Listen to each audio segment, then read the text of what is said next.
Mbak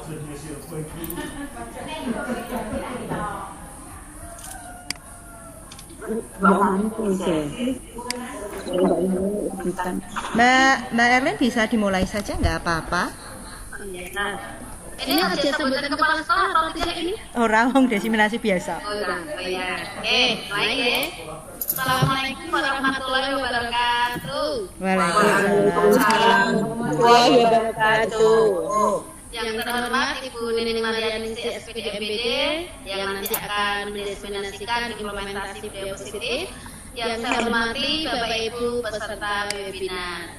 Pertama-tama marilah kita senantiasa mengucapkan syukur kepada Allah Subhanahu wa taala karena rahmat dan hidayahnya lah pada hari ini kita bisa bergabung di webinar yang diselenggarakan hari Selasa tanggal 30 Agustus 2022. Pak Suryo, sing izinkan tak pasrahkan jenengan ya. Mari kita buka acara webinar ini dengan berdoa bersama sesuai agama dan kepercayaan kita masing-masing. Semoga apa yang kita lakukan hari ini senantiasa mendapat ridho Allah Subhanahu wa taala. Berdoa, mulai.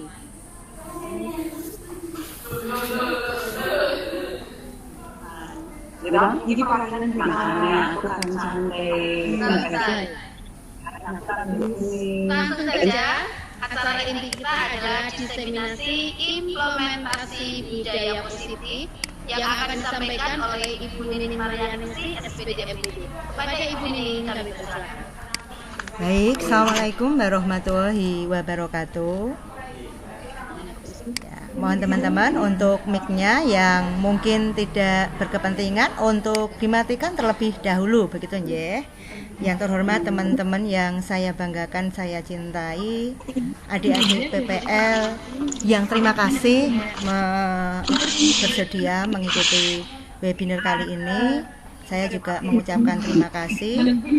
Jadi sebelum saya memulai desiminasi ini ceritanya, desiminasi dalam rangka guru penggerak. Mohon maaf untuk yang suaranya masih on, dimatikan terlebih dahulu nggih, mohon maaf. Ya. Jadi ini adalah sebuah ilmu yang harus disampaikan kepada teman-teman. Kami di sini bertugas untuk menyampaikan salah satu topik yang menarik tentang bagaimana penerapan budaya positif di sekolah kita. Teman-teman, saya akan mulai sharing. Tes dulu untuk suara saya jelas, Bu Erlin? Jelas, sudah. Oke. Jelas. Oke, terima kasih.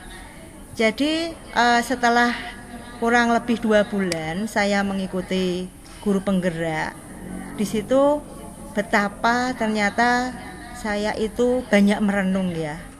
Merenung tentang konsep-konsep pembelajaran dan juga merenung bagaimana tipe-tipe kepemimpinan yang bisa diimplementasikan di sekolah kita dengan sebaik-baiknya dengan prinsip memanusiakan manusia.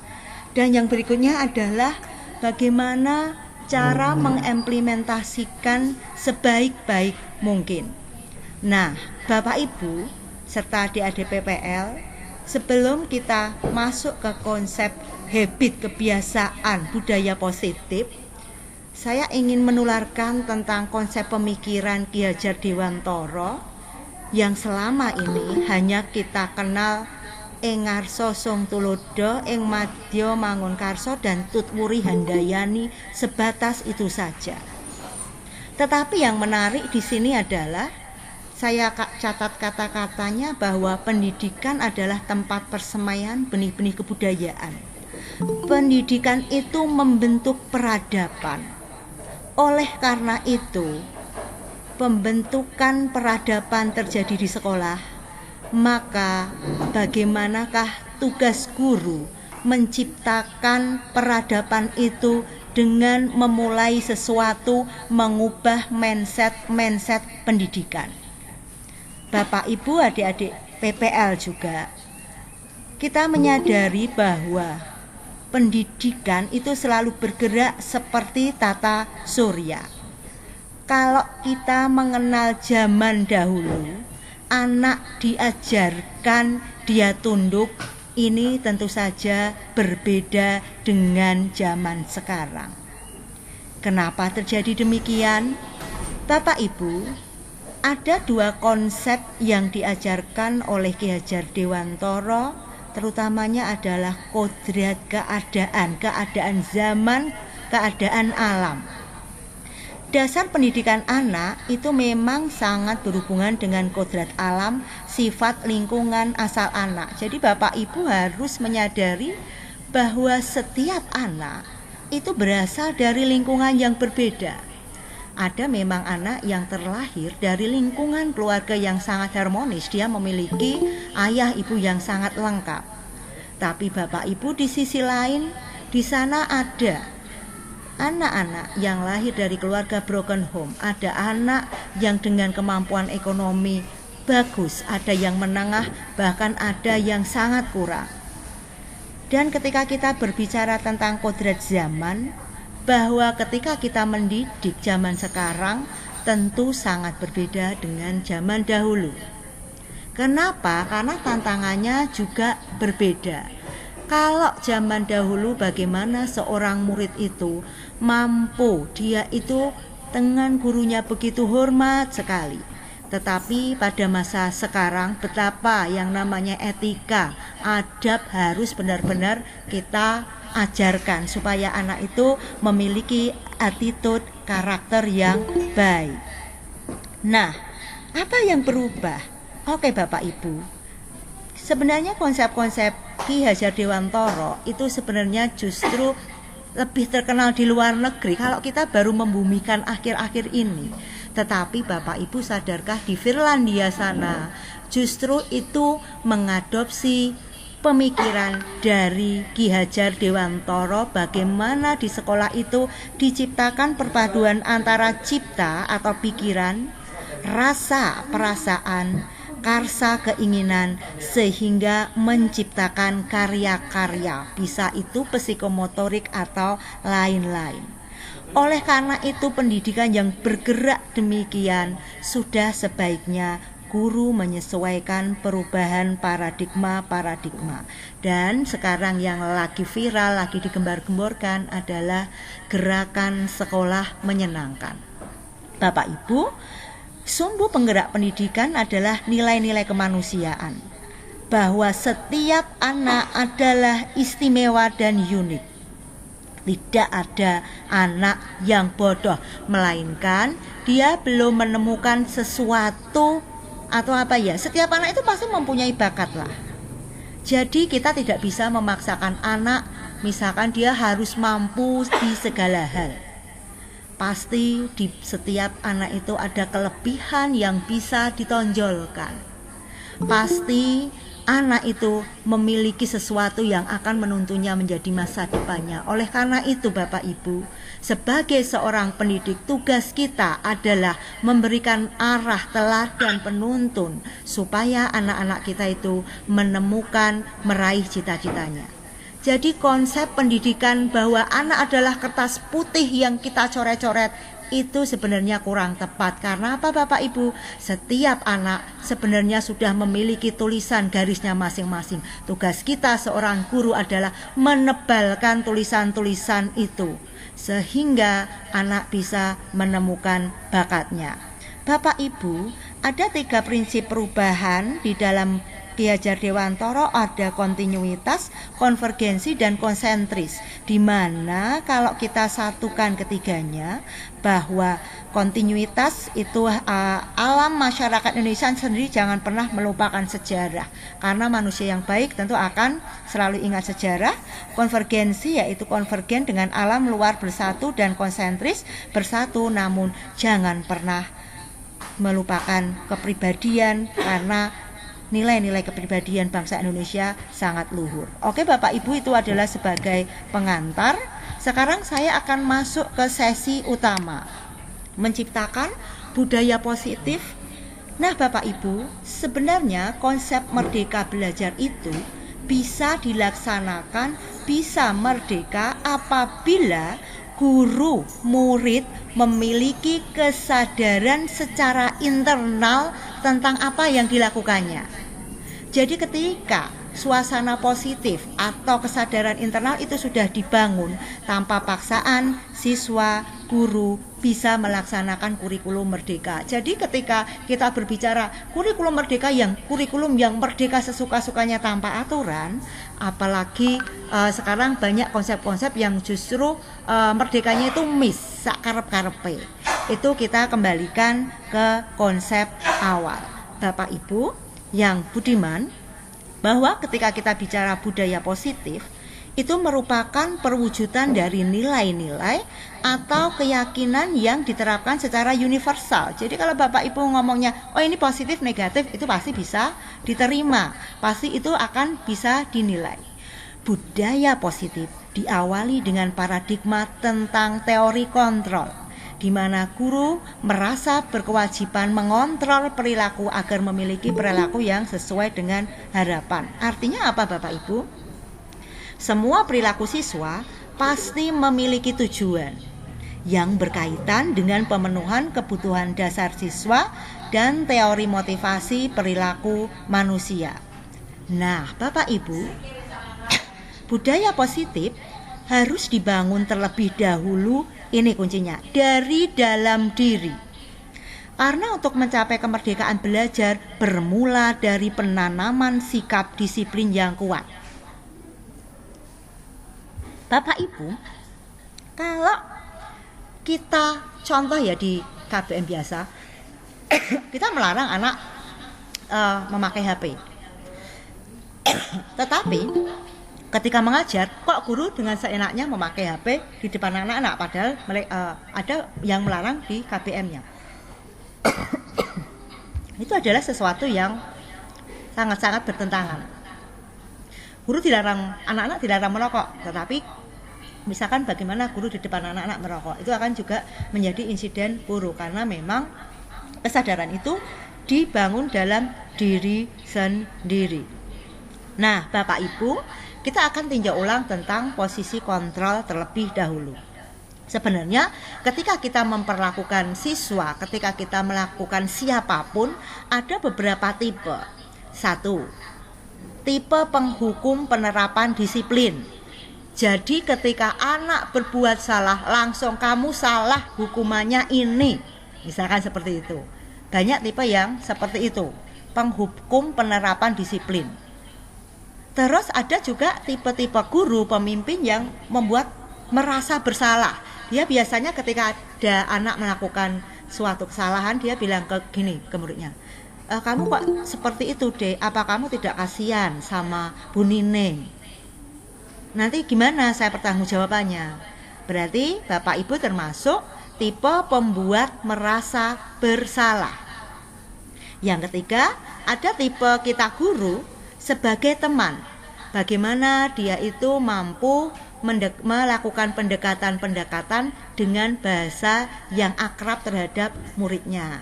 Nah, sebaiknya begini. Nah, itu dia biasanya guru-guru gaul seperti itu. Dengan bahasa yang familiar, dia dekat dengan siswanya. Nah, kalau tipe pemantau, biasanya dia konsekuen. Ada anak salah, oke. Kalau seperti ini salah tidak? Ya salah. Kalau salah harus seperti apa? Berarti melakukan konsekuensi seperti ini. Dia biasanya dipantau. Nah, yang saya pelajari dari guru penggerak ini adalah tipe yang kelima yang sangat manajer. Kalau saya sendiri cenderung kemarin-kemarin lebih ke pemantau. Ketika ada anak salah, oke, nak kamu salah, kalau memang salah konsekuensinya apa? Itu yang sering saya terapkan. Tetapi ternyata ada tipe manajer, ketika anak salah, dia akan melakukan pendekatan terlebih dahulu, ditanya mengapa anak tersebut salah, terus dikembalikan, dianalisa dulu. Kenapa anak melakukan itu? Nilai-nilai positif apa yang telah dilanggar oleh anak? Misalkan ada anak yang nyontek, itu tidak, kamu nyontek saya kurangi. Biasanya saya juga seperti itu. Tetapi ketika saya belajar di sini, anak dipanggil, nak, apa nilai-nilai apa yang kamu lakukan? Oke, saya nyontek. Nilai-nilai apa yang dilanggar? Oh, saya melanggar ini. Konsekuensinya seperti apa? cara memperbaikinya seperti apa. Nah, disinilah saya belajar ternyata sebagai seorang guru, sebagai pemimpin, bagaimana membuat anak buah bukan anak buah ya, guru lain atau kan mungkin murid kita. Kalau kita sebagai pemimpin, bagaimana membuat anak buah kita itu tenang, merasa dihargai karena dia memiliki hak untuk bersuara. Dia mengakui kesalahan bukan karena kita paksa dia salah, tetapi kesalahan itu didasarkan atas kesadaran diri karena dia melanggar nilai-nilai yang negatif dan bagaimana upaya memperbaikinya. Disitulah saya terharu. Berarti saya selama ini masih di tahap pemantau, belum sebagai manajer. Nah, berpikir ulang bagaimanapun untuk menciptakan suasana pembelajaran yang bagus, bagaimanapun untuk menciptakan suasana yang kerja, seharusnya posisinya adalah manajer. Bagaimana kita bisa mengelola KBM dengan tetap memanusiakan manusia, menumbuhkan kesadaran secara internal. Nah, ini tadi yang saya katakan Bapak Ibu. Posisi kontrol ideal adalah sebagai manajer. Siswa diajak menganalisa kebutuhannya, kesalahannya, sehingga timbul motivasi dari dalam diri, motivasi internal. Jadi kalau sudah termotivasi secara internal, ini adalah suatu kekuatan untuk maju tanpa diperintahkan oleh siapapun. Nah, kenapa murid kita itu melakukan kesalahan, kadang-kadang berperilaku aneh? Karena siswa-siswa kita itu motifnya memiliki berbagai kebutuhan, di mana kebutuhan itu ada yang memang bertahan hidup, survival. Bahkan murid kita untuk berangkat sekolah saja dia tidak memiliki uang, dia harus bekerja sebelum berangkat untuk mencari uang saku. Ada loh yang seperti itu. Apakah kita sudah paham, apakah kita sudah menjiwai anak siswa kita yang seperti itu? Yang berikutnya, kadang-kadang orang yang berperilaku aneh itu karena mereka butuh perasaan diterima, love and belonging. Jadi ketika kita tidak diperlakukan baik di komunitas kita, anak ataupun bahkan guru ya, ini cari-cari perhatian aneh karena kurang kasih sayang, kurang perhatian. Banyak anak-anak kita yang memiliki kasus di sini, love and belonging, perasaan cinta, kasih sayang. Yang berikutnya adalah kebebasan, freedom. Kadang-kadang kalau kita terlalu mengekat kebebasan seseorang, ketika kita loskan justru akan buyar. Disinilah peran kita sebagai seorang guru yang mampu menjadi inspirator, memfasilitasi dan berusaha mengerti kebutuhan siswa. Yang berikutnya adalah kesenangan, fun. Oke, dia mungkin tertekan dengan peraturan yang apa-apa retok ngene diseneni ngene, bludak itu Bapak Ibu. Yes. Anak bahkan guru memiliki kebutuhan. Apa itu? Kesenangan, fun. Kita butuh bahagia. Jika siswanya bahagia, gurunya bahagia, lingkungannya bahagia, maka itu adalah modal dasar kita untuk membentuk budaya positif yang akhirnya menjadi adab. Dan itu adalah sumber motivasi, sumber kekuatan untuk menghasilkan prestasi. Yang berikutnya adalah kekuasaan atau power, bahwa siswa itu juga butuh apa yang dilakukan itu sebagai penampakan. Oh, saya bisa loh, saya bisa lebih dari ini, saya bisa loh mendapatkan nilai 100. Itulah teori motivasi dari peserta didik kita yang perlu kita pahami, bahwa 5 kebutuhan dasar itu ketika salah satunya tidak dipenuhi, maka cenderung mendapatkan atau dia bisa mengerjakan sesuatu yang abnormal. Tidak hanya murid saja, mungkin guru juga. Oke, ketika dia salah satu ini kesinggung, dia terlalu, mungkin juga suatu saat akan meledak. Bagaimana seorang pemimpin yang baik mampu mengelola kebutuhan dasar manusia, itulah yang menjadi power, kekuatan utama.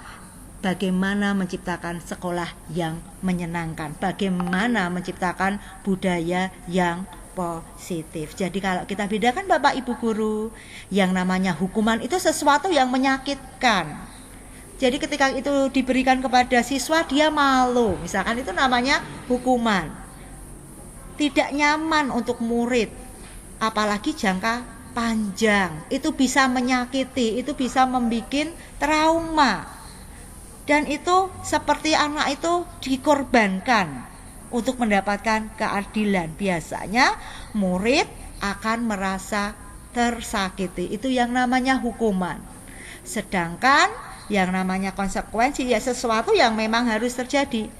Memang tidak nyaman untuk murid untuk jangka pendeknya. Tetapi karena ini sudah ada peraturan, ini biasanya untuk korban bisa diabaikan. Ya misalkan, oke, dia sudah ada kesepakatan kelas, bila terlambat 15 menit maka menyanyi.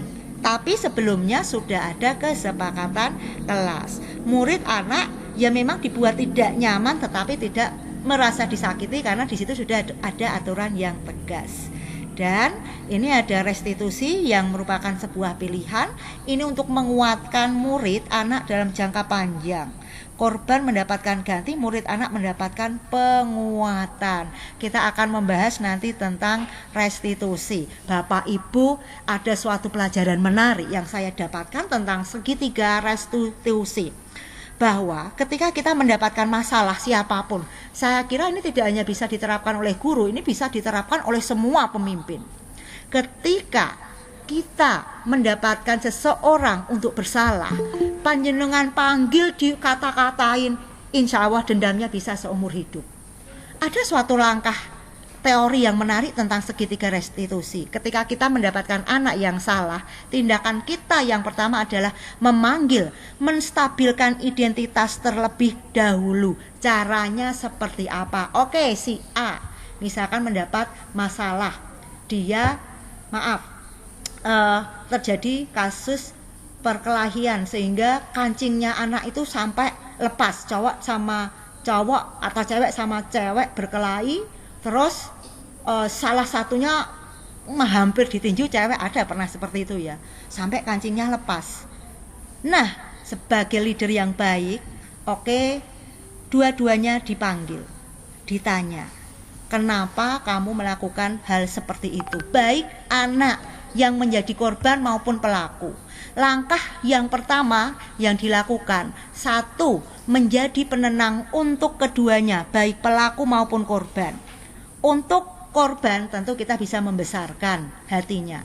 Untuk pelaku bukan kamu salah, kamu ngawah dengan seperti itu, tetapi kita mendengarkan dan kita mendengarkan dulu pembelaannya. Kenapa kamu melakukan seperti itu? Oh Pak, karena saya dibully bla bla bla bla bla bla. Terus kita buat langkah ini Pak, menstabilkan identitas, menarik dia dari posisi gagal siswa menjadi posisi sukses. Oke Nak, hal seperti itu saya mengerti.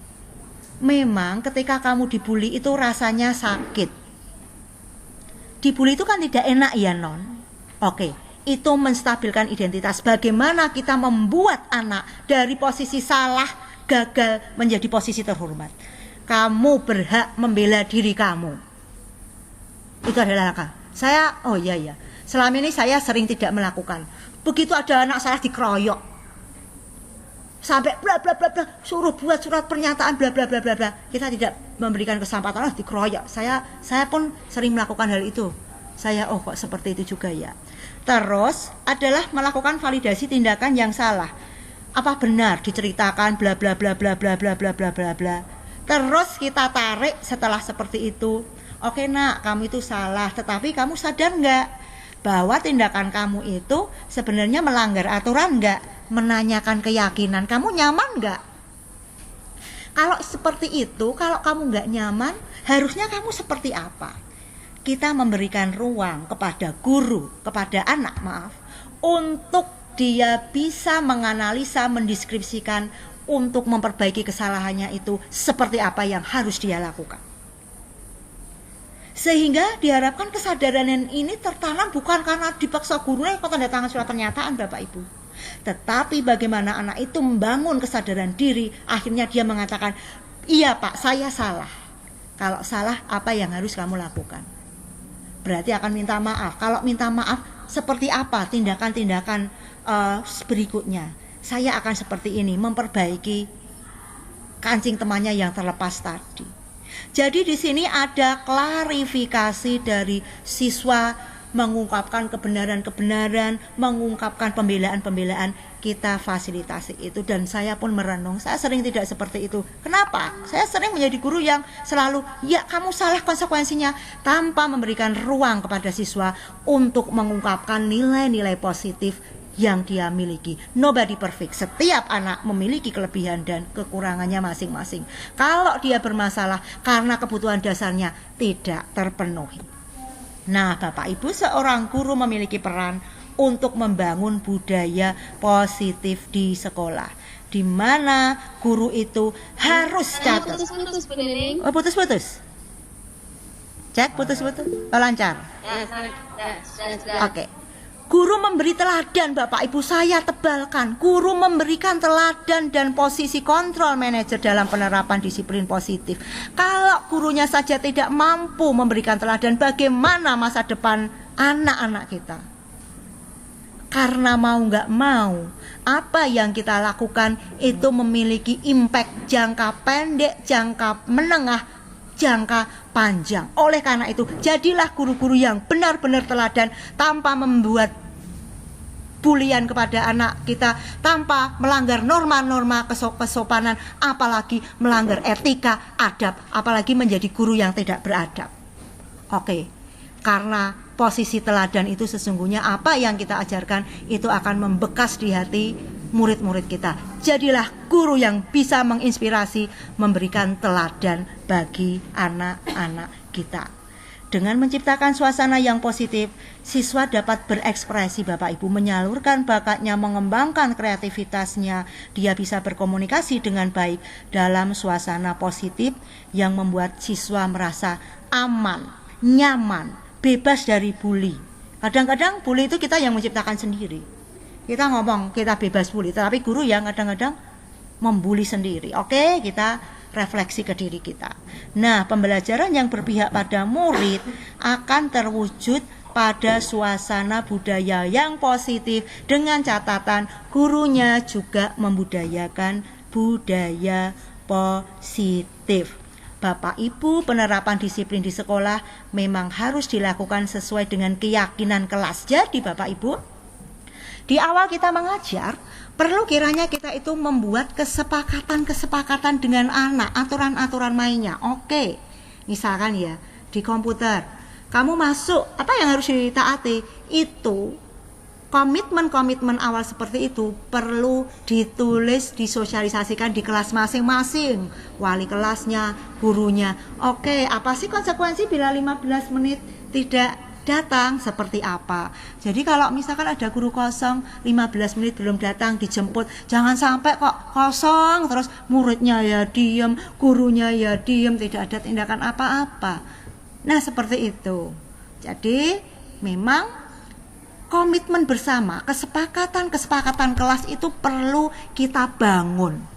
Jadi ketika guru-guru sadar bahwa ada kesepakatan yang sudah disepakati antara guru dan anak, ketika kita melanggar, kita kembalikan pasal yang mana yang dilanggar oleh anak-anak. Oleh karena itu pun di SMK 1 saya mendukung bagaimana pola-pola misalkan seperti angka kredit apa-apa yang diterapkan, yang disepakati bersama. Anak-anak itu sebagai individu yang unik, harus dihargai, harus dihormati karena mereka adalah pemimpin-pemimpin masa depan. Setiap siswa diperlakukan dengan adil tanpa diskriminasi, melayani sepenuh hati. Siswa harus merasa aman secara fisik maupun psikologis. Siswa bebas dari tekanan sehingga dapat mengekspresikan diri tanpa takut dinilai negatif. Karena apa Bapak Ibu? Kebudayaan dibentuk dari kebiasaan dan menjadi karakter. Langkah-langkah restitusi yang saya ceritakan mungkin itu sebagai bahan perenungan kita bersama. Lalu Bapak Ibu, perubahan cara pikir dalam menciptakan budaya positif di kelas maupun di sekolah. Mungkin kalau di SMK kita amati memang muncul itu memang harus muncul dari dasar kesadaran Bapak Ibu untuk budaya seperti itu. Budaya disiplin, budaya apa, tetapi dengan tetap membangun suasana yang kondusif, bersatu dalam keyakinan siswa. Dan itu memang apalagi kalau kita ngomong budaya positif, kita ngomong budaya industri, sangat diperlukan. Apalagi SMK itu sangat berhubungan dengan dunia industri berusaha melakukan terbaik dan muncul percaya diri siswa. Siswa percaya kepada guru, guru mencintai siswanya. Mencintai dalam arti mencintai guru terhadap siswanya ya, bukan mencintai dalam koridor-koridor yang lain. Nah, Bapak Ibu, beberapa pengalaman yang muncul, ini saya berbagi saja Bapak Ibu, berbagi sedikit pengalaman. Sebenarnya budaya-budaya yang menyenangkan, positif itu bisa muncul. Saya akan membagikan video terlebih dahulu ya. Oke, sebentar. Semoga suaranya bisa masuk. Salah putar ya. Oke. Ini praktek. Masuk nggak? Saya masuk. Masuk, bening. Aksi 1. Saya keraskan dulu. Belakang membiasakan semangat dalam memulai KPM dan memupuk nasionalisme.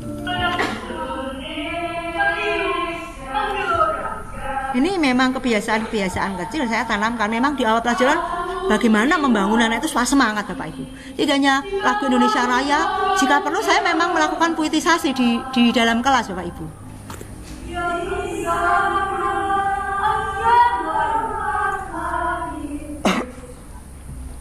Aksi 2. Gerakan Jumat Bersih. Ini kenapa saya mencontohkan flyer seperti ini? Anak-anak itu suka kok dengan hal-hal yang positif, tidak hanya tulisan-tulisan semata, tetapi dia bisa kita bikinkan flyer, kita bikinkan lagu-lagu yang menyenangkan. Nanti kita dokumentasi, kita berikan ke anak dengan TikTok apa-apa. Jadi saya mendukung itu gerakan Bu Uci, membuat konten-konten di setiap momen seperti itu Bapak Ibu. Oke lah, mungkin masukan juga untuk yang kesiswaan, membuat flyer-flyer yang indah, menarik, video-video yang menarik, itu bisa kita kembangkan dari sekarang. Aksi 3. Masa SMK adalah masa mencari jati diri. Siswa butuh motivasi mendalam, cinta, kasih sayang, dan perasaan diterima. Gerakan 1 hari 1 motivasi. Nah, saya jujur teman-teman, saya sering membuat motivasi daripada saya membuat kalimat-kalimat yang jelek.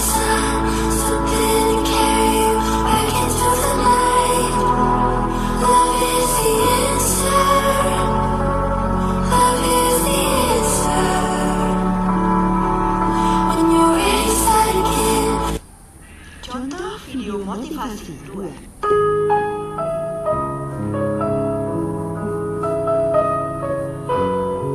One day, one motivation. Kalau dulu saya pernah menggunakan kata-kata di WA setiap hari, sekarang lebih canggih video seperti itu. 3. Dan ternyata anak-anak senang teman-teman. Anak-anak itu ada, dan setiap saya upload status itu pasti ada yang membalasnya.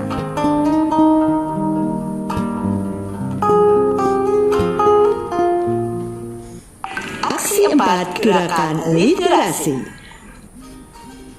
Kalau ini hampir sama ya. Membaca buku fiksi atau non-fiksi sebelum pelajaran dimulai. Menyapa siswa dengan berbalas pantun. Guru menyapa. Mbak Kiki pergi memantik. Di ujung lahat, temui Mbah Kia. Selamat pagi anak-anak cantik. Semoga sehat dan bahagia.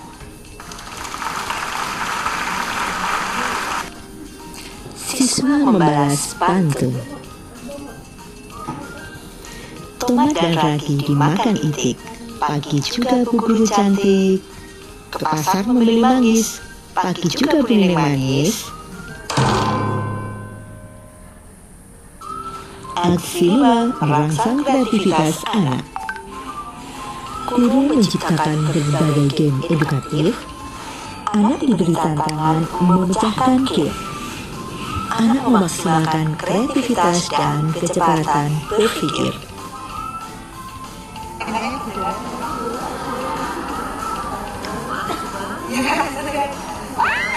Aku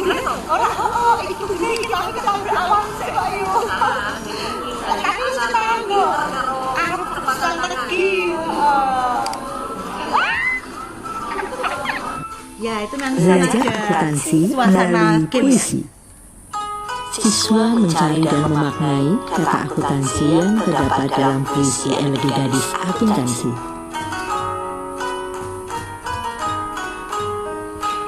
Ibu, kasih sayangmu terlisensi, tak pernah terlikuidasi, selalu surplus terangi hati. Lembut tuturmu buat diri tergaransi, sudah terbukti tanpa audit. Telah kau depositkan seluruh cinta, untuk ajari aku mengantri bahtera dalam laju deflasi dan inflasi dengan nyata, tanpa pengecualian, tanpa lebih atau kurang, demi investasi masa depan. Rugi jika tak berbakti untuk semua aset hati yang kau beli. Doakan aku bisa selalu manajemen diri dan menyusun kembali catatan-catatan rapi hingga tak terhapus dalam gelapnya hari. Posisi kontrol sebagai manajer.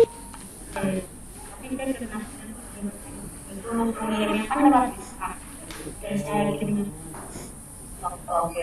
Jadi ya ini sih paham ya Mas bahwa ya manusiawi ya, berarti kamu itu melakukan demikian karena tapi kamu nggak support ya. Mengatakannya dengan tutur bahasa yang sangat lembut, saya sangat menyukai jika ada guru yang ingin memberitahu atas kesalahan saya dengan baik-baik, tidak dengan kekerasan, tidak dengan cara marah, tetapi dengan perkataan yang baik. Guru penggerak bergerak, bergerak dan menggerakkan.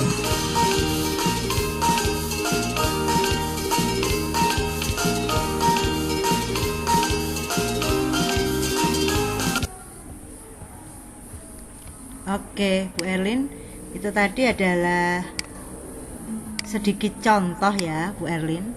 Jadi saya menerapkan saja sih yang gampang-gampang. Akhirnya jujur pelatihan yang saya ikuti yang lainnya itu justru memang yang menggerakkan hati saya, yang akhirnya banyak merenung bahwa saya itu termasuk guru yang belum baik justru di guru penggerak ini, Bu.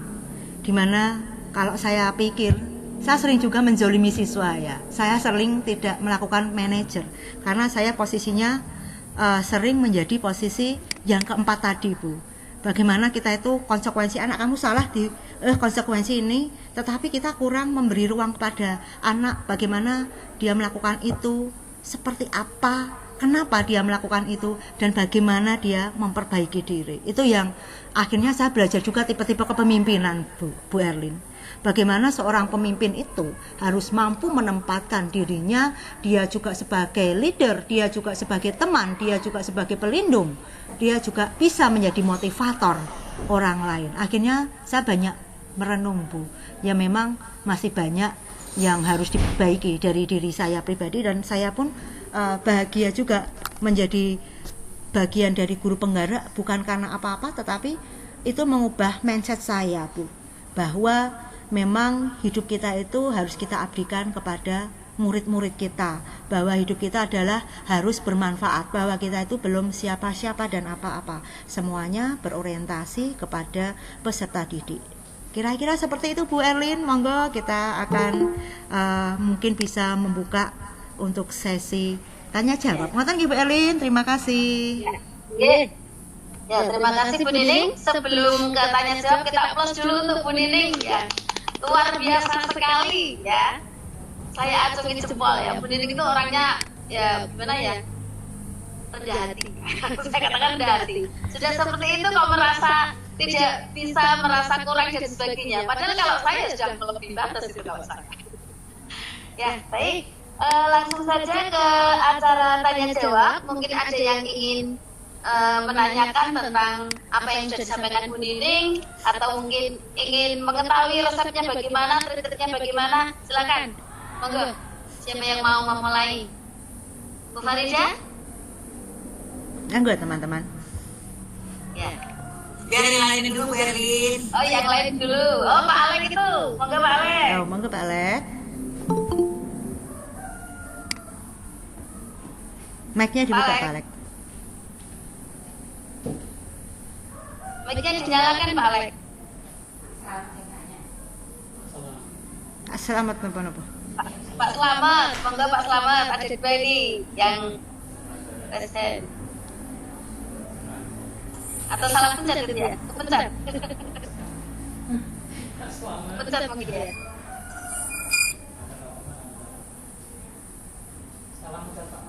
Baik, Bu Nining, Oh, saya monggo. mau ngomong. Siap. Mbak Tia nggih, Bu Tia nggih. Ya silakan. Ya, sangat, Mbak Tia. Nanti ya monggo. Saya mendukung apa yang Bu Nining bicarakan tadi.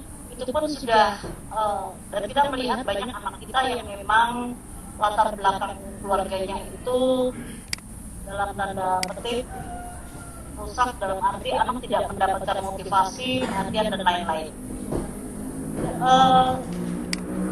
Saya pun pernah mendekati siswa yang bermasalah dengan apa yang tadi Bu Nining bicarakan. Cuman tanpa dukungan dari semua guru untuk sama-sama kita sepakat melakukan apa yang Bu Nining bilang, itu rasanya mustahil untuk kita bisa menunjukkan Budaya apa tadi positif. namanya budaya positif ya. Nah, itu butuh kerjasama semua guru untuk sama-sama kita di era apalagi setelah pandemi itu kemauan atau itikat baik dari guru untuk mendekati anak-anak supaya anak-anak itu percaya kepada gurunya, meningkatkan semangat belajar mereka dan melupakan masalah-masalah mereka. Memang di sini dibutuhkan waktu yang lebih untuk kita dekat dengan anak-anak, menjadi seorang ibu bagi mereka di saat mereka tidak mendapatkan perhatian seorang ibu di rumah. Itu sih kita butuh kerjasama seluruh sivitas SMK Negeri 1 Salatiga untuk berubah yang tadinya doktrin dan sebagainya, tapi sekarang kita berubah untuk mendukung, untuk menjadi ibu bagi mereka di saat mereka ada di sekolah. Begitu Bu Nining. Oke, terima kasih Mbak Martia. Saya setuju sekali kayaknya ya. Oleh karena itu, ketika ikut ini Mbak, saya juga berpikir betapa selama ini saya itu sibuk terlalu dengan diri saya sendiri. Bagaimana saya itu sibuk di administrasi saya, tetapi ada hal yang saya lupakan bahwa anak-anak itu butuh kita, kan gitu ya Mbak ya. Anak-anak dan tugas sekali lagi bahwa tugas utama saya itu adalah bukan wakah kurikulum tugas saya. Tugas saya yang pertama adalah menjadi guru bagi anak-anak saya. Saya setuju dengan Mbak Martia, bagaimana ketika kesadaran pribadi itu dimiliki oleh setiap guru, maka suasananya akan indah sekali. Cuma memang kalau saya rasa bahasa cintanya setiap guru itu memang beda-beda ya. Itu kembali karena kodrat alam dan kodrat zaman. Ada memang orang yang mengemukakan sesuatu dengan lembut, tapi memang ada bahasanya dengan agak misalkan nada tinggi, tapi memang sebenarnya nadanya seperti itu. Saya mendukung Mbak Martia bagaimana seharusnya konsep itu bisa diterapkan secara bersama-sama dengan kita bersatu, semuanya prioritas untuk kebutuhan anak. Bagaimana kita misalkan di tingkat wali kelas bisa menjadi ibu yang benar-benar ibu bagi mereka. Bagaimana kalau saya menjadi guru, bagaimana kita guru, saya pun ketika saya wakil kurikulum, tapi wakil kurikulum itu adalah sampiran, yang utama adalah bagaimana saya itu melayani siswa. Saya setuju Mbak Martia, mari kita wujudkan itu. Konsepnya adalah konsep kesadaran bersama, dibangun sebagai bersama, bukan guru yang selalu ingin menekan siswa, tetapi kita memberikan ruang dan waktu siswa kita untuk tumbuh kembang. Karena saya pernah mendengarkan cerita Mbak Martia, ternyata luar biasa ya Mbak Tia ya. Ada yang memang untuk hidup saja, menyambung hidup itu anak itu harus berjuang sampai di sekolah. Bagaimana kita mampu merangkul, menggandeng mereka. Kadang kita jadi gini, kalau saya mungkin ya merasa bahwa jangan sampai konsep guru itu yang selalu benar gitu ya. Jadi harus kita revisi sekali lagi. Kita di sini karena kita menjadi pelayan bagi siswa. Kalau kita konsepnya menjadi pelayan, maka yang prioritas adalah bagaimana kita memberikan yang terbaik untuk siswa. Bukan saya sebagai misalkan saya bakal kurikulumnya, tidak, itu adalah hanya sebatas tugas sampiran saya, tetapi yang terpenting bagaimana melayani siswa. Terima kasih Mbak. Kalau hal ini harus bersatu semuanya. Nanti insya Allah dari kami di program-program PK ada yang seperti itu, sekolah yang menyenangkan. Itu walaupun saya tidak mengatakan bisa reformasi, setidaknya ada usaha perubahan walaupun sedikit Mbak Tia. Bagaimana kita merubah, kalau reformasi itu stres Mbak, maka harus ada yang bergerak. Insya Allah dari gerakan-gerakan kecil ini nanti akan menghasilkan sesuatu yang sedikit demi sedikit akan menjadi kebiasaan. Dimulai dari mana? Dari diri kita sendiri sebagai guru. Matur nuwun Mbak Tia untuk berbagi, untuk ternyata sebenarnya kita itu banyak kok guru-guru yang masih sangat memperhatikan muridnya. Begitu ya Mbak Martia. Ada yang ingin disampaikan lagi Mbak Tia? Apa ya namanya, dalam arti kita harus ikhlas ya ini.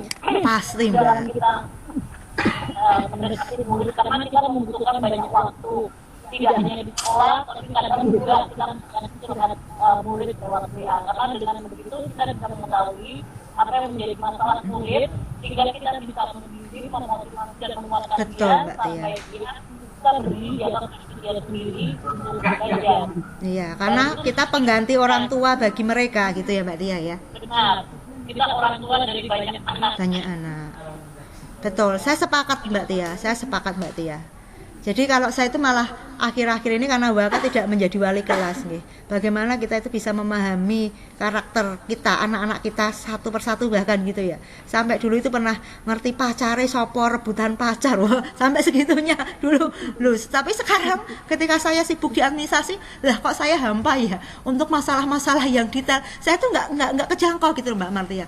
Kenapa? Karena saya sibuk di ranah yang bukan murid lagi. Dan menurut saya itu dosa pendidikan gitu Mbak Martia. Maka saya kembalikan ruh pendidikan itu, saya kembalikan lagi untuk inovasi, saya kembali menggairahkan diri saya sendiri Mbak Martia. Saya melakukan kembali untuk inovasi, jadi tidak tidur walaupun di kurikulum berusaha untuk sebaik-baiknya walaupun dengan keterbatasan tentu Mbak Martia. Kadang-kadang yang rapatnya numpuk, bagaimana untuk mengatur jadwal, karena menurut saya itu ketika kita melalaikan kewajiban itu kan dosanya bukan kepada kepala sekolah, lebih kepada sang pencipta. Bagaimana kita itu mengkorupsi waktu kita, karena kita itu hemat saya itu kita digaji untuk mengajar siswa utamanya ya. Pertanggungjawabannya kalau saya lebih takutnya ke atas, bukan karena misalkan kepala sekolah atau apa-apa. Kayaknya seperti itu Mbak Martia. Terima kasih. Bahagia sekali masih memiliki guru yang sangat perhatian, so sweet seperti Ibu Martia. Matur nuwun Mbak Martia. Terima kasih juga sudah berjuang untuk anak. Yang lain lagi? Oh, saya Berin. Pak Ratman, itu Pak Ratman dulu. Jadi bangga Pak Ratman, Bida, dari Farija ya. Pak Ratman, Pak Ratman. Yes. Terima kasih Bu Dini yang sudah menyampaikan materinya sangat luar biasa ini Bu. Sangat luar biasa. Mungkin sampai Ibu teman-teman juga ingin materinya ingin tahu seperti yang di Bu Dini. Tidak harus Bapak Ibu harus ikut di guru penggerak, namun Bapak Ibu juga bisa ikut pelatihan mandiri untuk materi ini. Ya, salah satu materi yang di penggerak. Setelah saya ikut ini. Oh iya Pak. Ini. Dan saya ini masih menunggu sertifikatnya tentang yang bisa ini. Bapak Ibu bisa ikut pelatihan ini, namanya ya sama di positif, melalui alamat emailnya itu di alamat webnya di guru.kemendikbud.id. nanti lihat di pelatihan mandiri Bapak Ibu. Oh ya. Apa yang dilakukan ini tadi bisa dipelajari sendiri oleh Bapak Ibu. Saya yakin materi sangat penting. Apa yang dilakukan sendiri tadi benar, sehingga tidak, mungkin tidak. Hanya ini saja, tapi Bapak Ibu bisa berlatih mandiri melalui pendidikan mengajar. Monggo bisa Bapak Ibu bisa Oh, matur suwun nggih. Informasinya luar biasa nih teman-teman. Jadi ini saya terima kasih dulu ini Pak Ratman. Ternyata selain kami juga teman-teman juga sudah memiliki antusias untuk belajar tentang bagaimana memperlakukan murid. Seperti itu ya, konsep-konsep pendidikan yang baik, kita kembali ke jalan yang benar, istilahnya seperti itu. Tadi teman-teman bisa mengikuti pelatihan mandiri di kementerian, di Kemendikbud gitu ya Pak Maman. Itu juga PD-nya itu minimal 1 ya. 1 ya Pak Maman ya? Iya, 1. Dan pasti diakui untuk pelatihan seperti itu, karena seperti Pak Ratman tadi, itu pelatihan yang sangat membuka mindset kita ya Pak. Bagaimana ruh-ruh pendidikan kita itu seperti ditampar, kita disuruh mengkondisikan, mengembalikan kita itu sebagai guru loh. Guru yang memang bisa ditiru, guru yang menjadi teladan. Nah, seperti itu ya Pak Maman. Matur nuwun, nanti teman-teman bisa membuka infonya di kementerian ya Pak ya, portal kementerian. Nanti insya Allah. Oh iya. Boleh Pak. Monggo silakan. Ini berbagi. Yes. Oke, Pak. Belum tampil di saya, Pak. Sudah, Mbak? Belum. Oh, sudah. Sudah belum? Belum.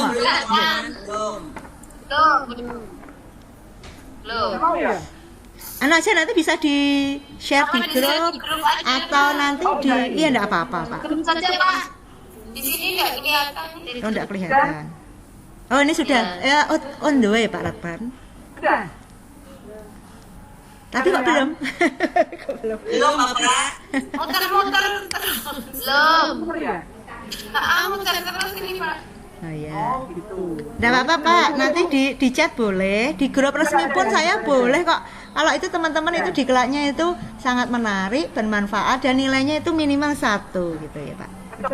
Iya Pak, nggih, dan pasti dinilai teman-teman. Matur suwun sangat nggih Pak Suratman untuk informasinya. Nah, ini adalah momen yang benar-benar kita itu berbagi. Lah, yang dimaksudkan diseminasi seperti ini teman-teman. Jadi teman-teman ketika memiliki ilmu, kita bisa share bersama-sama supaya bisa bermanfaat bagi semua. Oke, sama nggih Pak? Saya kembalikan ke Bu Erlin lagi kalau gitu. Mangga Bu Erlin lanjut. Ya, terima kasih Pak Ratman atas informasinya. Kita lanjutkan Bu Wida, monggo Bu Wida.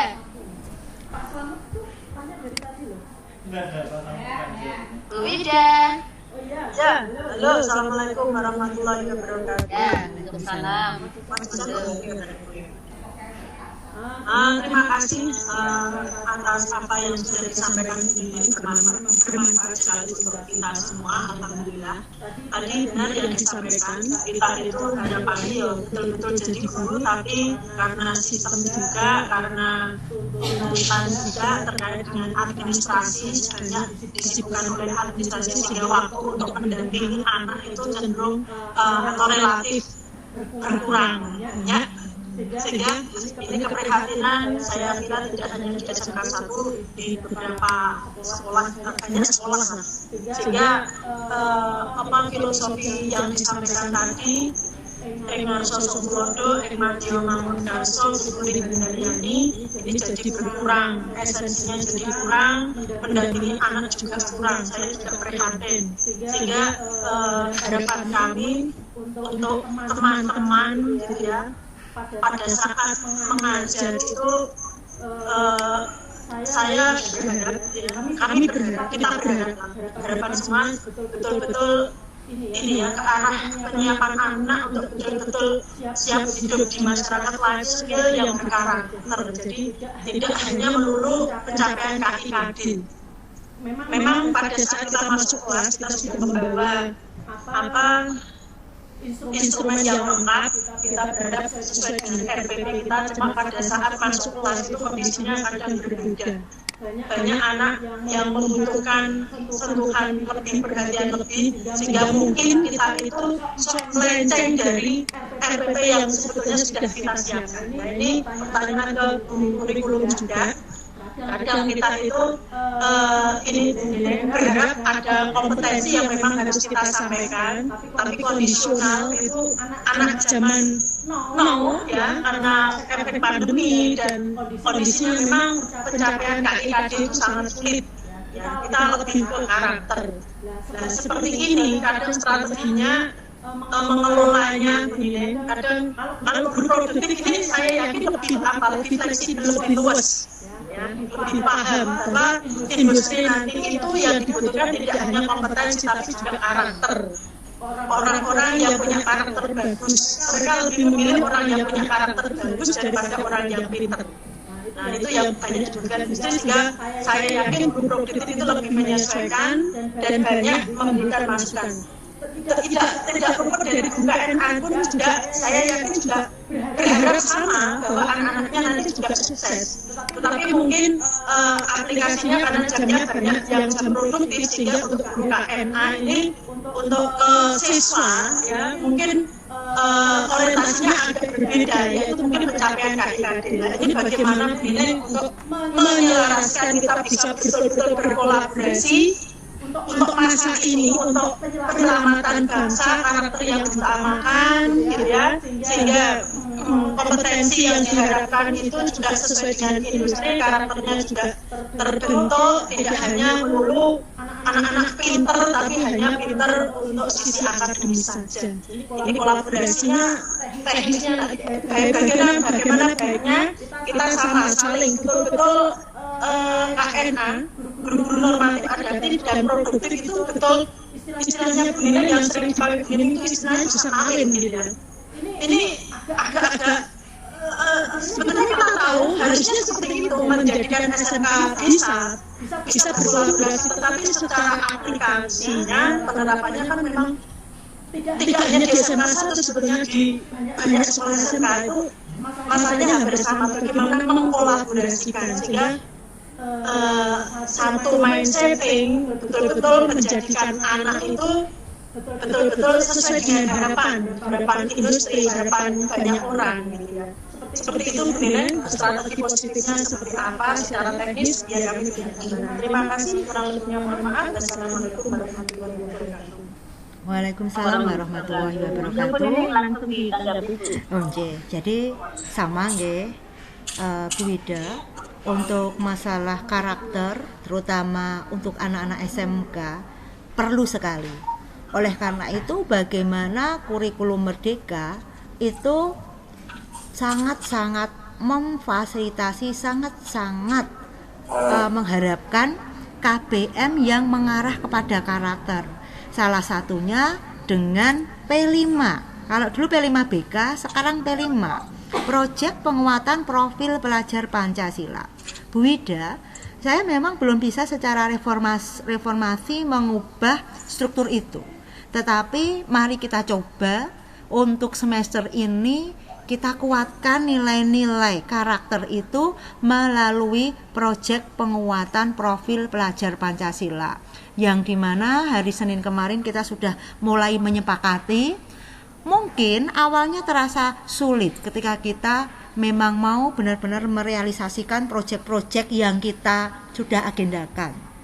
Tetapi saya yakin dengan keyakinan bersama, ketika kita memiliki visi yang sama, ketika kita ingin berjalan bergandengan karena kebaikan, inamal a'malu biniat, karena niatnya benar-benar untuk siswa karena Allah, insya Allah itu bukan menjadi hambatan ya Bu.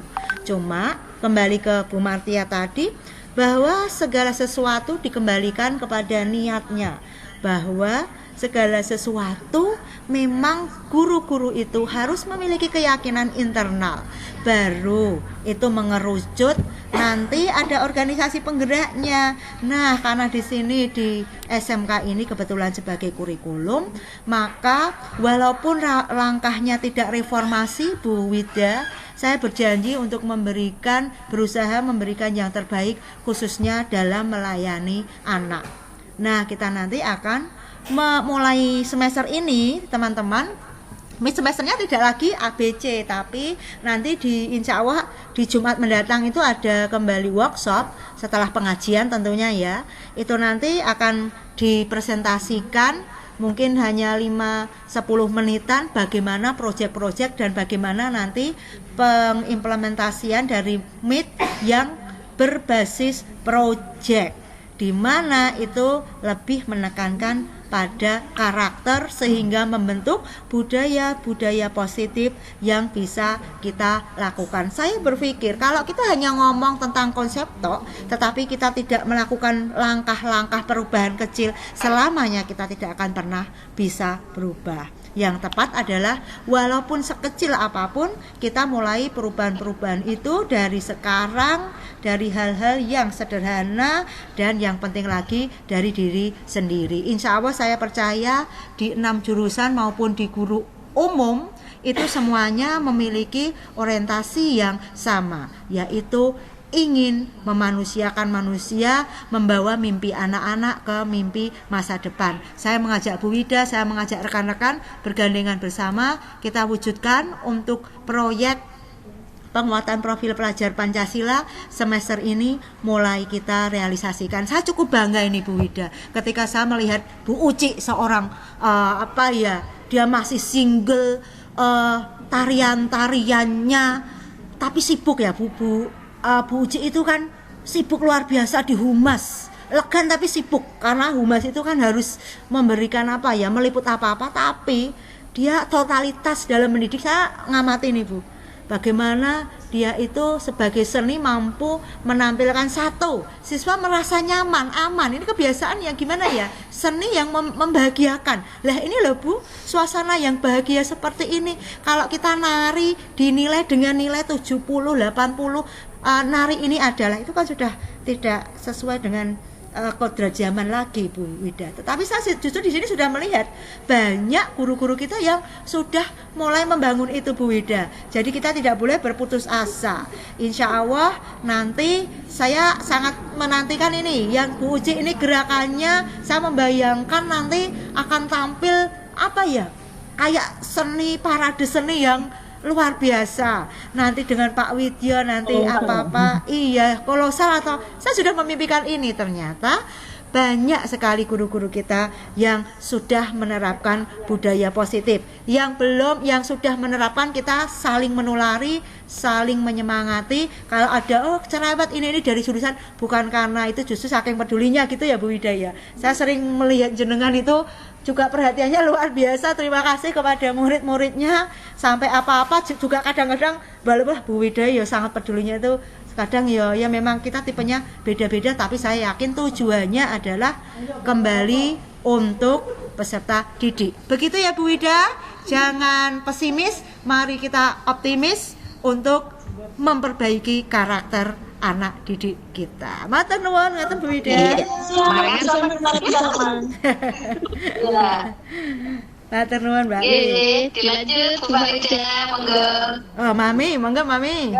Terima kasih waktunya yang diberikan sama saya. Saya mengulang lagi yang diterangkan oleh Bu Nining tadi, 5 posisi kontrol terhadap peserta didik. Iya, Mam. Senang sekali. Dari 5 itu memang dari yang pertama mengumpulkan benar, membuat kami salah sebagai teman, pemantau dan pengajar. Memang dari 5 itu yang paling bagus, yang posisi kontrol yang dia adalah sebagai manajer. Tetapi Bu Nining, saya sering sekali melakukan yang sebagai teman. Kadang-kadang saya dekati, saya bawa curhat dengan pelan-pelan. Kadang-kadang timbul rasa, kadang saya nangis. Ternyata yang selama ini yang nggak saya tahu, real kenyataan keadaannya terbongkar. Aku hidup sendiri nih, bapakku kawin lagi di kampung. Itu bangga sekali. Saya sekali, ya Allah, betapa bahagianya saya masih ada orang di bawah saya. Saya kira kok saya yang paling gitu benih. Alhamdulillah dengan 5 posisi kontrol ini saya mantap. Tapi nggak apa-apa Ibu Nining. Boleh kombinasi Mam. Kadang memang kita itu memang harus di posisi teman kan Mam. Iya. Ya cuma nanti kan kalau yang posisi yang manajer itu setelah kita menjadi temannya Mam, bagaimana kita itu mampu membangun kepedeannya gitu loh Mam. Jadi kita meningkatkan. Iya. Jadi kita awali dulu sebagai teman itu apa-apa. Betul. Karena siswa butuh nyaman ya Mam ya. Masya Allah ya. Jadi udah nyaman dia, ada curhat kita, baru kita pakai itu ya. Siap Bu Nining. Iya. Allah akan coba menerapkan ilmu yang paling bagus pada webinar siang ini. Iya. Oke, jadi Mam, kalau siswa sudah percaya kepada kita, dia kan dari awal menjadi teman itu dia akan bercerita kan kepada kita kan apa masalahnya. Tapi kalau kita sebagai penghukum, gimana mau cerita, apa saja sudah disalahkan oleh gurunya kan seperti itu. Nah, dari merasa dia bercerita, kita akan memberi membimbingnya untuk menemukan solusi sendiri dengan hidupnya. Jadi dia tidak tergantung kepada kita lagi, Mam. Bagaimana kamu menjadi seseorang yang mandiri, bagaimana kamu mampu memecahkan problem-problem hidupnya. Jadi kita tidak hanya merasa kasihan, tapi kita dorong dia untuk menjadi pribadi-pribadi yang kuat, yang mampu menyelesaikan masalahnya sendiri secara mandiri. Wah, gitu ya, Mak. Matur nuwun, Mami. Oh, nggih, sinten? Ini yang belum Bu Farida. Oh, nggih, monggo Pak. Pak Surya nggih. Kalau bisa kan jadi kelimanya itu penghukum sebagai teman dan sebagainya itu. Yang susah itu misal sebagai teman. Seringkali kan murid-murid itu sudah melihat gurunya itu satu, misal lihat saya itu udah takut dulu. Nanti jenengan Pak Deni, Pak. Oke, Pak. Kalau posisi kontrol itu pilihan, Pak. Kalau di GP kemarin, posisi kontrol yang paling lemah adalah posisi penghukum, Pak. Posisi kontrol yang paling dari urutannya ya, Pak. Dia kan urutan, Pak. Karena apa? Guru yang hanya mampu dia sebagai penghukum, dia akan sudah dia takut, tetapi sesungguhnya dari dia itu belum sadar gitu, Pak. Karena dia belum sadar, makanya dia akan menjadi pribadi yang sebenarnya dia setelah itu ada dendam, benci, seperti itu, Pak. Nah, bagaimana guru itu justru belajar untuk meningkatkan status, justru jangan yang penghukum, Pak. Karena panjenengan mungkin akan tahu ya, suatu kasus jenengan mungkin suatu ketika pernah nyeneni, oh tiba-tiba dia dendam, oh motornya disuwek-suwek itu nih joke. Itu kenapa, Pak? Itu akibat dari tipe 1, Pak. Dia sebagai penghukum. Berarti bagaimana mengubah sosok guru bukan menjadi orang yang ditakuti lagi, tetapi pribadi yang smart, humble, yang memberikan perlindungan kepada siswanya. Kita harus meningkatkan level dong, Pak. Jangan sebagai penghukum, gitu ya. Naik lagi lah ke friendly, dan yang paling baik, walaupun itu juga memerlukan proses yang panjang, bagaimana kita menjadi manajer. Kalau manajer itu kita harus dengar kanan, kiri, atas, bawah, orang itu langsung nesu kan gitu. Tapi itu yang susah. Itu perlu proses panjang. Tapi saya yakin Bapak Ibu di sini bisa. Itulah saya merenungnya di situ, Pak Suryo. Karena saya kalau sering posisinya yang keempat, tapi sekarang belajar lagi, Pak. Belajar bagaimana supaya bisa di posisi yang paling ideal. Biasanya bermula dari posisi teman, naik ke level 4 dan sampai manajer. Begitu ya, Pak Surya? Saya akan coba. Jenengan diwedeni to, Pak Surya? Galak berarti. Iya, maksudnya Galak beneran Pak Surya, galak banget. Galak yo. Bu Nining, sambil menunggu pertanyaan teman yang lain. Gimana? Saya tadi membaca ada 3 kata ya. Iya. Tergerak, bergerak, menggerakkan. Saya rasa itu kalau Bu Nining sudah memenuhi itu, tergerak dulu, kemudian bergerak dan bisa menggerakkan. Nah, saya ini pengen ini diberi tips bagaimana seorang bisa menggerakkan. Kalau tergerak kan saya rasa paling mudah tergerak ya. Bergerak juga tidak begitu sulit. Tapi kalau untuk menggerakkan itu sulit sekali saya rasa. Coba mohon tips yang bisa dibagikan ke teman-teman. Oke. Jadi gini, Bu. Saya itu hidup itu kan suatu perjalanan, suatu tahap ya, Bu ya. Suatu tahap. Saya itu pernah di zona-zona saya bilang jahiliyah, Bu. Kenapa saya katakan jahiliyah? Saya pernah di posisi bahwa saya merasa bahwa saya bisa segalanya, mau segalanya. Tapi suatu saat ini, Bu, mohon maaf ini Bu Erlin, sesuatu yang menampar saya, ada someone spesial yang menampar saya ini, Bu.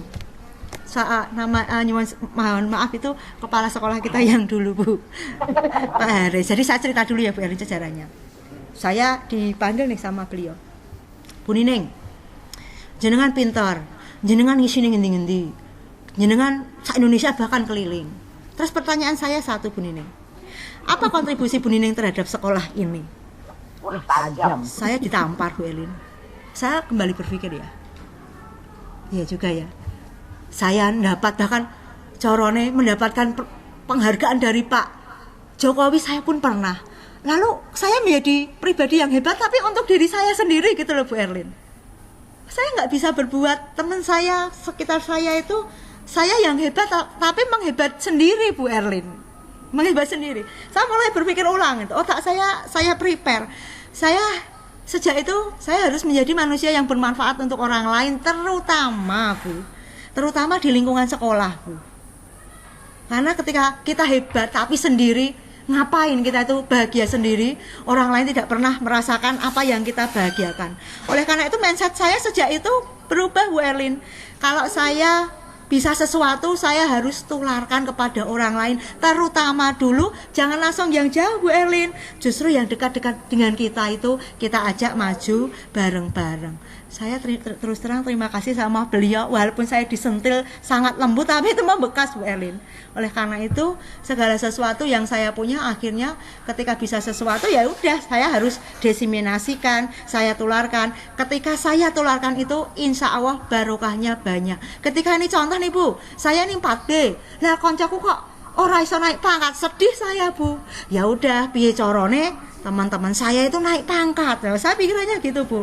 Saya bisa nulis PTK kok koncoku ora. Lah saya ngapain se-Indonesia ngisi seminar-seminar, lah yang di dekat aja nggak merasakan manfaat saya, apa sih arti saya gitu, Bu Erlin. Akhirnya saya berpikir kalau saya memiliki ilmu, maka orang-orang di sekitar saya harus merasakan manfaat, apalagi terutama adalah teman-teman kapasitas yang dekat dulu, Bu. Kalau yang lain itu gampang. Tetapi ketika semua ini bisa kita lalui, justru ternyata saya bagiannya di sini, Bu. Akhirnya kenapa saya mau jadi kurikulum? Karena itu, Bu Erlin. Oke, saya sebenarnya kalau pilihan saya bisa kemana saja, bla bla bla. Tetapi saya pikir ya kalau saya apa yang saya miliki tidak saya aplikasikan untuk sekolah saya, terus apakah saya bahagia? Saya pernah di titik itu, Bu. Akhirnya apa yang saya pelajari, saya berusaha supaya itu saya gunakan minimal teman-teman dengan kehadiran saya itu minimal saya bisa memberikan manfaat walaupun sedikit. Ceritanya gitu, Bu. Oleh karena itu ketika kita ngomong gitu, kita ngomong memberikan contoh, Bu. Saya ngomong saya gini-gini, tetapi ketika saya tidak berubah sendiri, misalkan ayo nulis, saya tidak bisa nulis, tentu teman-teman tidak akan percaya saya. Tetapi kalau saya ngomong oke, naik pangkat, saya ngawali, saya berarti naik pangkat dulu, teman-teman iya. Ayo nulis, ayo gerakan sekolah menyenangkan. Di kelas misalkan saya ngomong kamu kosong-kosong, monggo silakan dicek, saya itu bakal kurikulum apakah sering mengosongkan diri, monggo dicek ke siswa-siswanya. Jadi menurut saya ya memang kita itu memang susah untuk apa ya, kita gampang mengomentari orang lain, tapi kita kadang-kadang lupa untuk ngocok awake dhewe bagaimana kita. Kalau saya lebih ke itu, Bu Elin, bagaimana apa yang kita lakukan dan terutama itu kontrol diri, Bu. Oleh karena itu kadang kalau dulu saya marah, saya itu nyetatus apa-apa mungkin gitu ya, mencak-mencak. Kalau saya sekarang marahnya, saya cenderung diam dan berkarya, Bu Elin. Karena hal itu kan misalkan saya marah, tak onek-onek kayak ning medsos, wah itu akan bumerang. Kalau saya lebih bagaimana kemarahan saya itu saya kelola menjadi sesuatu yang bermanfaat dengan berkarya. Simpel-simpel aja, Bu Elin. Itu begitu, teman. Jadi ada perjalanan spiritual kenapa saya berubah. Ya salah satunya juga jasa seseorang dan saya berterima kasih. Saya sudah mengalami masa jahiliyah. Kalau lomba-lomba lagi sekarang itu hanya hiburan. Kalau dulu, Bu, wah pengen lomba menang. Kalau sekarang enggak lah, saya malah lebih banyak di belakang layar daripada menjadi artisnya. Karena kalau bisa mengorbitkan artis banyak, itu rasanya bahagia, Bu. Pokoknya teman-teman maju, manfaat. Apalagi, Bu, satu lagi, membuat teman-teman bahagia gitu. Rasanya juga itu adalah bagi saya itu ibadah yang tidak bisa dinilai dengan uang. Karena mungkin kita hidup dunia ini kan hanya sebentar ya. Oleh karena itu ya sebarkan banyak kebahagiaan untuk orang lain. Weh, so sweet ya, Bu Erin. Ya, sebarkan banyak kebahagiaan. Ya. Setuju. Ada lagi pertanyaan, Bapak Ibu?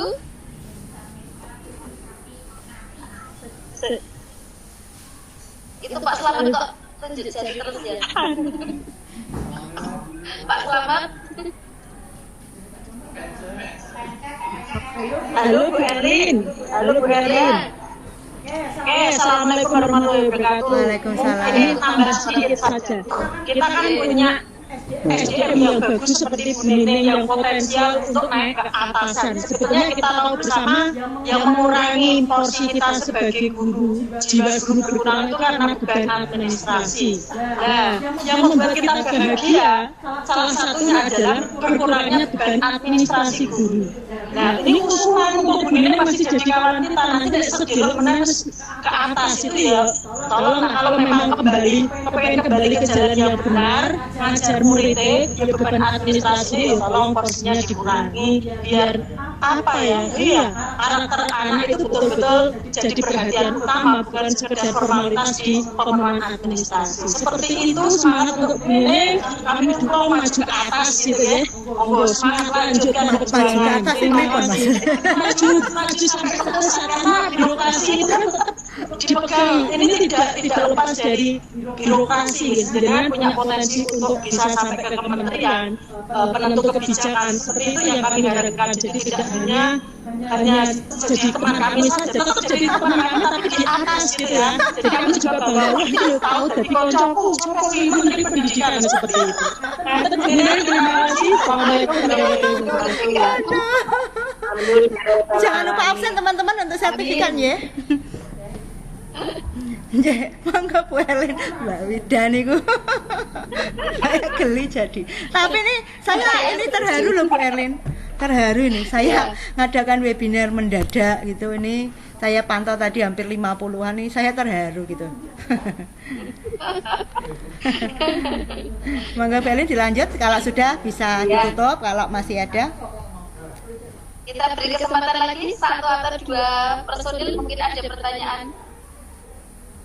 Oh ini Pak Suryo, lakukan apa yang menjadi tugasnya? Apa Pak Suryo? Kalau sudah dihapus Pak Suryo? Lakukan yang menjadi tugasnya dan jangan lakukan yang bukan jadi tugasnya. Karena Bu Desi bilang dan porsi tugas tambahannya dikurangi. Lah terus Pak Suryo menjawab. Jadi Bu Desi berkata dan porsi tugas tambahannya dikurangi biar fokus ngajar. Pak Suryo menjawab lakukan yang menjadi tugasnya dan jangan lakukan yang bukan jadi tugasnya. Jadi kita tupoksi ya Pak. Ya bisa. Enggak betul tupoksi sesuai dengan tupoksi kita gitu loh ya. Betul, saya juga betul. Makanya kalau di posisi saya ya saya ngurusi misalkan di kurikulum ya tentang KBM-nya, bukan ngurusi misalkan ke sumber dayanya itu hanya sekedar membantu, tapi tupoksinya guru dan kurikulum. Maksudnya gitu mungkin Pak Suryo ya. Kalau enggak bagiannya ya itu mungkin juga refleksi ke kita juga semuanya. Mungkin tidak harus, saya juga berpikir misalkan di panitia apa tidak perlu melibatkan misalkan salah satu HK, nggak usah melibatkan pun tidak masalah gitu ya. Mungkin Bu Desi fokusnya di itu aja, di humas, tidak yang lain-lain, mungkin gitu nggih Pak Suryo nggih. Jadi dia fokusnya ngajar dan di humas, tidak di lain-lain. Itu sebenarnya usulan yang cukup masuk akal gitu. Mudah rasa, tapi is oke. Ini juga salah satunya membangun budaya positif loh teman-teman. Budaya belak-belakan.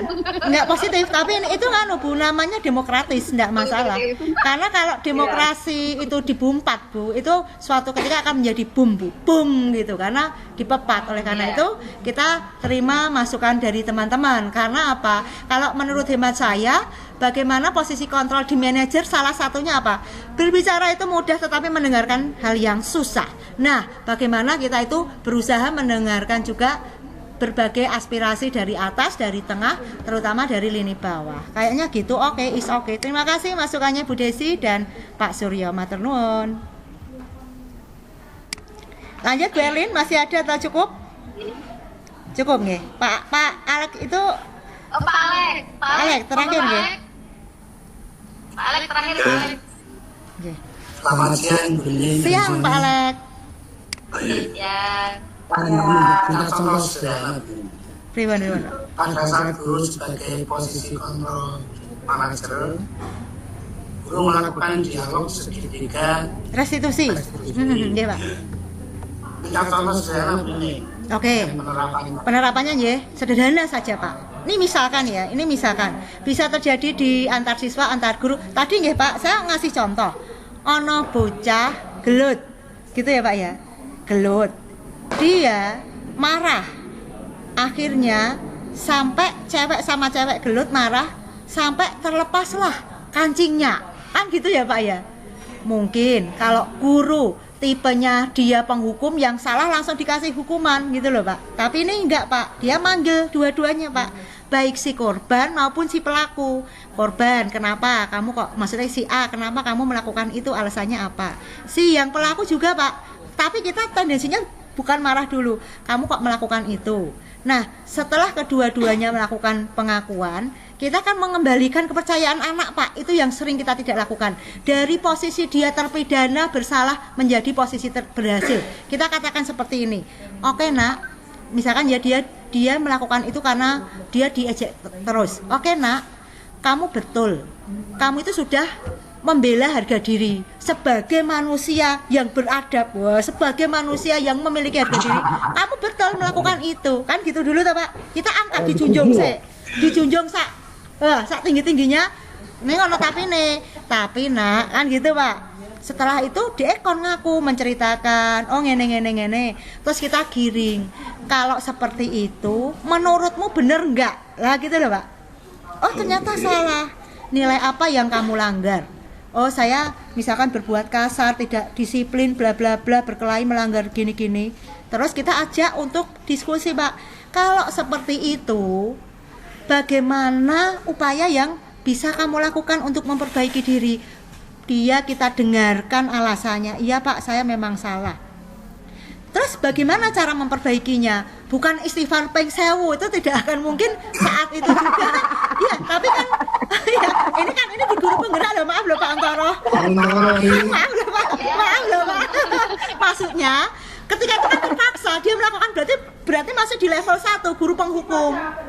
Ya, istighfarnya kan. Nah, terus bagaimana kalau kamu seperti itu, terus dia akan menyadari bahwa kita itu menyadarkan bahwa dia itu ngakui salahnya bukan karena kita paksa. Oke, saya salah. Tindak kamu kemudian apa? Oke, saya memperbaiki kancingnya anak itu. Terus gimana? Oke, saya akan meminta maaf. Oke, selanjutnya saya akan menularkan ini di sesi apa seperti itu Pak. Jadi intinya kita melakukan tahap-tahap atau proses terlebih dahulu. Jangan langsung menjas anak, kamu salah, dihukum. Nah, kita lebih demokratis. Nggih. Ngeten nggih Pak nggih? Iya, saya juga sering gitu Pak, tidak langsung salah, tidak mendengarkan dulu kamu, tidak memanusiakan. Jadi anak salah tetap kita salahkan. Kalau konsep Ki Hajar tidak Pak, anak yang salah kita buat dulu dia, kenapa kamu salah, diposisikan dia terhormat. Oke, kamu, saya paham, kamu sudah membela harga dirimu, karena harga diri itu penting nak. Nah, ono lanjutannya Pak Alek. Tapi apakah cara-cara yang kamu lakukan itu sudah sesuai dengan prinsip agama? Misalkan seperti itu Pak Alek. Ya, sip. Gitu ya Pak Alek. Itu nggih, guyon bukan berarti kita salah, tapi kan saya sendiri juga sering belum berbuat tipe yang manajer Pak. Oleh karena itu pun saya ketika sekarang tidak langsung nesu, misalkan koncol seseorang ya tidak langsung marah. Biasanya saya lebih banyak diem dulu gitu ya. Dia meredam supaya tidak meletus lah, itu tipe-tipenya. Istighfar cari Ida istighfar. Jadi tidak senangannya menghukum siswa, hobinya kita kan menghukum siswa, padahal siswa apa berjuang ke sini itu apa Pak, numpak anggota pirang kilo, kadang-kadang di sini kita seneni, terus diseneni guru 1, 2, 3 dionek-onek kayak aduh sakit juga ya. Kalau kita lihat tadi seperti Bu Martia, ternyata memang ke sekolah itu berjuang. Nah mungkin sisi-sisi seperti ini Pak, yang walaupun tidak semua ono sing bandel juga memang itu harus diberi konsekuensi. Itu Pak Alek nggih, matur nuwun. Nggih, matur nuwun Pak Alek. Baiklah Bu Nining, sebelum saya tutup kami mohonkan sebuah pesan dari Bu Nining yang berupa kalimat atau kata-kata bijak semoga bisa membekas di hati peserta webinar. Moga Bu Nining. Oke. Teman-teman, orang yang perubahan itu adalah suatu keabadian. Tidak ada yang abadi ya, kecuali memang perubahan itu sendiri. Sebagai seorang guru, kita jangan pernah merasa yang paling benar, paling pintar, atau paling segalanya, karena di luar sana dunia itu juga berubah. Oleh karena itu, mari buka hati kita, mindset kita untuk berubah, dengan cara banyak hal bisa Bapak lakukan, belajar, saling sharing. Dan ini saya mengambil dari yang terakhir dari Pak Surya, itu cukup masuk akal. Kalau Anda lelah atau capek tapi tetap senang hati, berarti Bapak Ibu berada di jalur perjuangan yang tepat. Semoga lelah kita menjadi lilah, menjadi berkah. Semoga bismillah kita menjadi alhamdulillah. Mari kita berjuang untuk anak bangsa. Sarangnya yo, billahi taufiq wal hidayah. Wassalamualaikum warahmatullahi wabarakatuh. Waalaikumsalam warahmatullahi wabarakatuh. Terima kasih Bu Nining, banyak ilmu yang kami dapatkan. Mari Bapak Ibu peserta webinar hari ini kita tutup dengan berdoa bersama sesuai agama dan kepercayaan kita masing-masing. Berdoa mulai.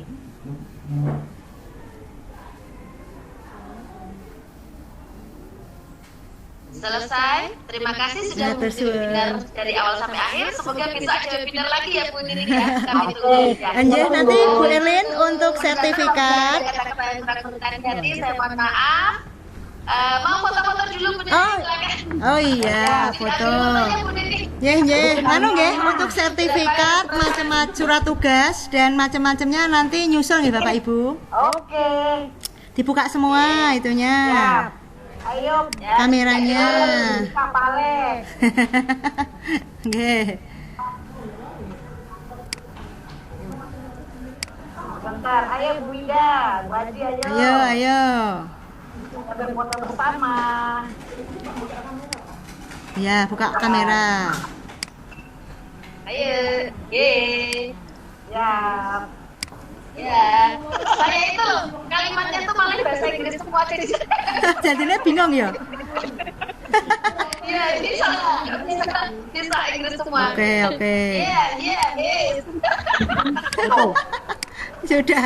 Oke. Terima kasih. Webinar kami akhiri. Billahi taufiq wal hidayah. Wassalamualaikum warahmatullahi wabarakatuh. Waalaikumsalam. Matur suwun nggih teman-teman untuk partisipasinya. Semoga ilmunya berkah dan manfaat. Terima kasih. I love you all semuanya teman-teman. Ya, yang masih mau di pulang. Ya, Mam.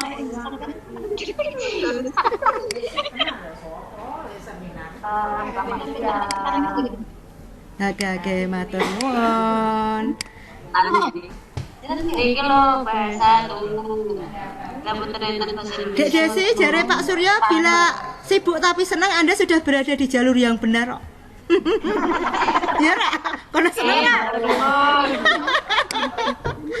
Jarene ngono kuwi. Asia. Halo Bu Nining. Katanya dari Inggris kabeh.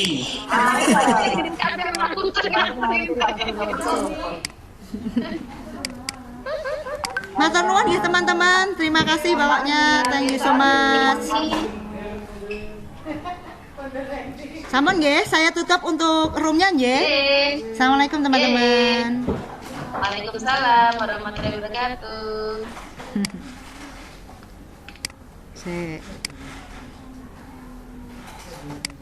Iso yo Inggris kap. Erlin. Wes. Saiki